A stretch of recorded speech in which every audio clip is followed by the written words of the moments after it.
Jewish Wisdom for today. Thank you so much for joining. This is the Torah portion uncensored part of the podcast.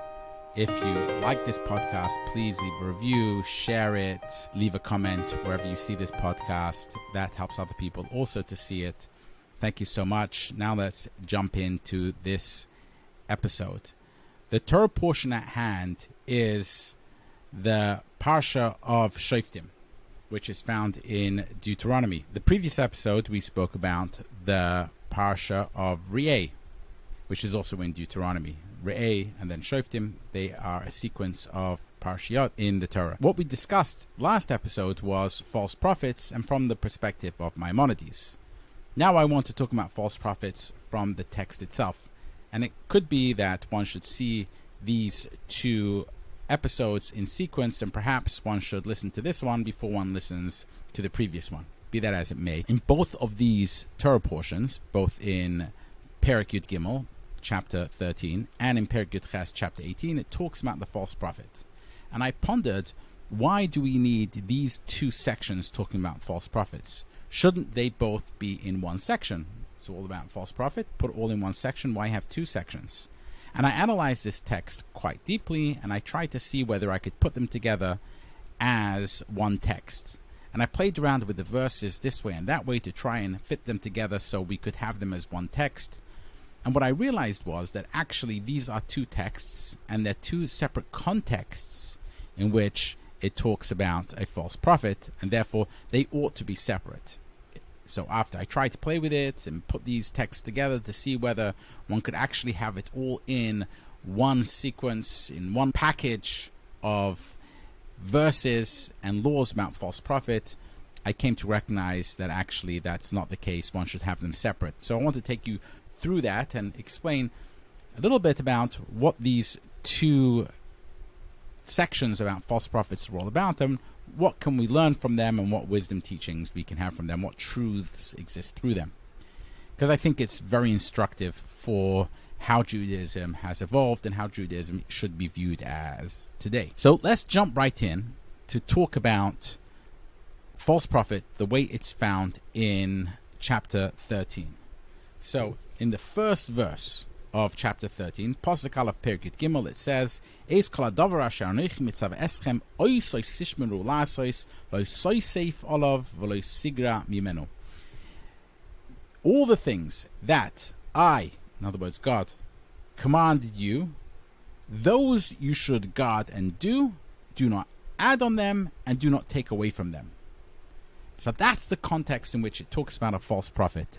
And then in Pasuk Base, verse 2, it goes on and it says, "If a prophet should arise from amongst you, or a dreamer, and he gives a sign or a wonder to show that he's a prophet, and then that sign and wonder actually comes about, but he tells you to go after other gods that you don't know and that you should serve those other gods, don't listen to him," and he goes on to explain that you're just being tested by God, whether you are going to be totally committed and dedicated to God or not. So that's the context. The context is don't add or detract from the Torah. Then let's take a look at chapter 18, which is the Torah portion that we're talking about today of Shoftim. And there is a different context about the various sorcery and witchcraft that exists amongst the non-Jews who lived in the land of Israel prior to the conquest of the Israelites. And he says that that is what they did, and you shouldn't do those kind of things. He says in verse 14, chapter 18, "Ki agoyim ha'ela sha'atam yorishoisam el mo'onenim ve'al koismim yishmau va'at loichein nosan L'cha Hashem Elokecha." Because these nations, in other words the Gentiles, that you are now inheriting from them, in other words that you've conquered their land, they listened to the Mo'inim and the Koismim, these other types of sorceries or other types of soothsayers and diviners, but the Lord your God did not allow you to do the same. In other words, the idea here is that once upon a time in the enchanted world, if people wanted to understand what they should do in any given situation. Often they would ask soothsayers and other types of diviners or other types of witchcraft to figure out how they should behave. So, famous example, which is found in the Tanakh, in the Bible, is King Saul. He wanted to know whether he should go out and he should wage war against the Philistines or not, and he couldn't ask the prophet any longer, so he went and asked witchcraft, what should I do? Should I go to war? Should I not go to war? So if you have situations where you want to know, should we go in this direction? Should we go in that direction? The nations of the land that inhabited it before you, they would go to these soothsayers or these diviners and witchcraft, etc. But God hasn't given you permission to do that. So therefore, what should you do instead? How should you know what to do? And that's the context of the next passage about false prophets. So then it goes on to say that there will be a prophet from amongst you, from your brothers, says Moses, like me, that God will establish, and you should listen to him. And it goes on from there, and in the end it says that if a prophet stands up and he says something that will happen and that thing doesn't occur, then you know it's a false prophet. So let's review these. There's two contexts here. The first context is that this is the Torah. It's set. It's canonized. It is not changing. You shouldn't add to it and you shouldn't take away from it. And if a prophet arises and says that you should do something different, then you know that that's a false prophet. So that's the context of how one should act. And the answer is, look in the book. The book tells you how you should act. And that book's not going to change, ever. Moses is saying that this book that God is giving now, this Torah, these set of commandments, this is it. It's not changing. There's not going to be a New Testament. There's not going to be a Torah Chadashah. There is only going to be this Torah, and that's it for now and for all times. And he forewarns that any prophet which shows up and decides that they're going to change this, just understand that that's a false prophet. Anyone who comes along and says, I've got a new set of laws for you, that's a false prophet. Because a prophet from God, from the true God, would never come along and come up with new laws, because these are the laws. This is the Torah from now and for all time.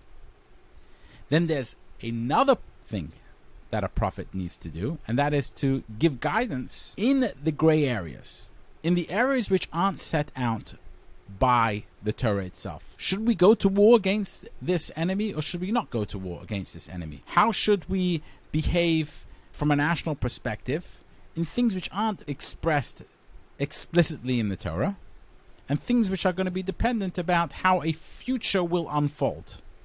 And for that, Moses is saying there's going to be a prophet who God is going to talk to, and he gives context, actually, why it needs to be a prophet and why can't God talk directly. He says because it happened during the Yom HaKahal, which is how he describes the revelation at Sinai, which means the day of assembly, when all the Israelites assembled at Sinai and God spoke directly to the Israelites. And the Israelites found it difficult to listen directly from God because they were afraid that if God continued to speak to them directly, they would all die, because it was such an immense revelation of divinity. And therefore, they asked that God should talk through Moses to them. And God obliged. And what Moses is saying is that this is something which will continue for generations. God will talk through a prophet to them. And if you've got a question, how should we go to war? Should we not go to war? What will happen in the future if we do this or that? Things which aren't explicitly stated in the Torah, in other words. Then you ask the prophet, and if the prophet gives advice and it turns out that the advice and what he predicts will happen actually doesn't happen, then you know it's a false prophet, and then it's problematic. So that is chapter 18. That's the context, and that's what it's telling us. So two very separate and different chapters. One is related to Al Toisif Olav V'lo Sigra Mimeno, which is you shouldn't add to it and you shouldn't take away from it. And so that is the context there, and therefore no prophet ever in the future is ever going to tell you something which would change the Torah itself or add on or detract from the Torah itself. And the next bit is about your commitment to God. Tom tia im Hashem Elokecha, that you should be consistent with God. You shouldn't try and go to other gods to try and get inspiration. You shouldn't try to go to soothsayers or to diviners or to other types of witchcraft, Ouija boards, etc. in order to be able to know what to do. Rather, you should go only with God's prophet and the prophet which God has given to the Israelites to tell them how to behave in these gray areas where the Torah isn't direct. Now, it could be that one might argue that these two are very compatible with each other, and they are.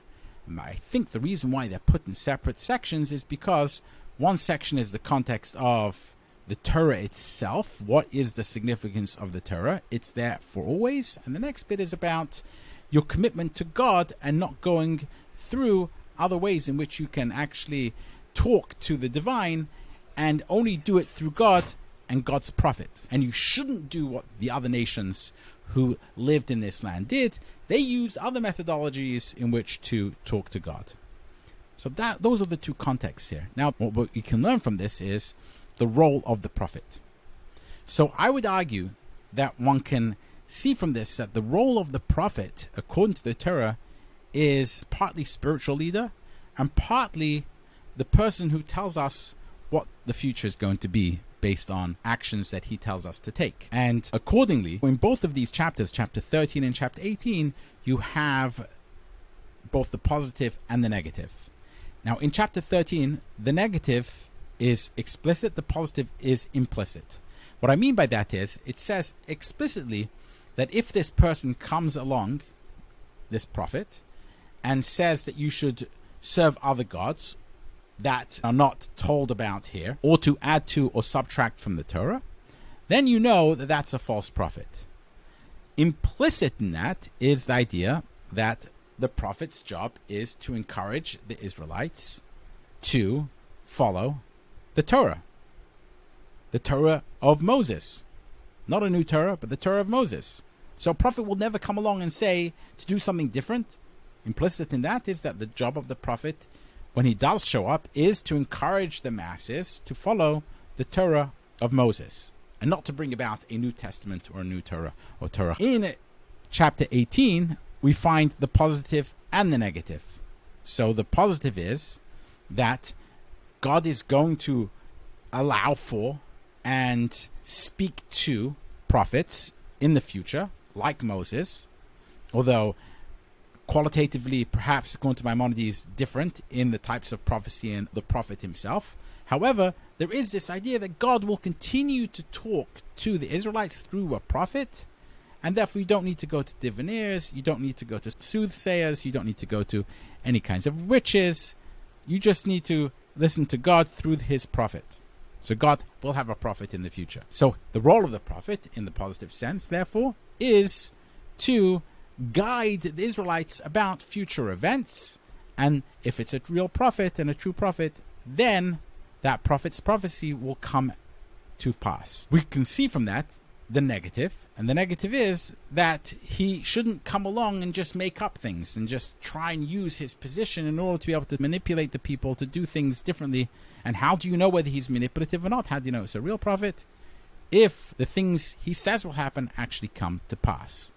So the role of the prophet is partially a spiritual leader to encourage the Israelites to actually fulfill the Torah and be truthful to the book itself, and then partially also to allow them to be truthful to God and not go through other types of soothsayers and other types of diviners, but should actually go directly to God to know what it will be about in the future. So that's the role of the prophet. And although there are some who've said that as the Messiah comes, maybe prophecy starts to return, and there are some who would like to say that perhaps prophecy has returned.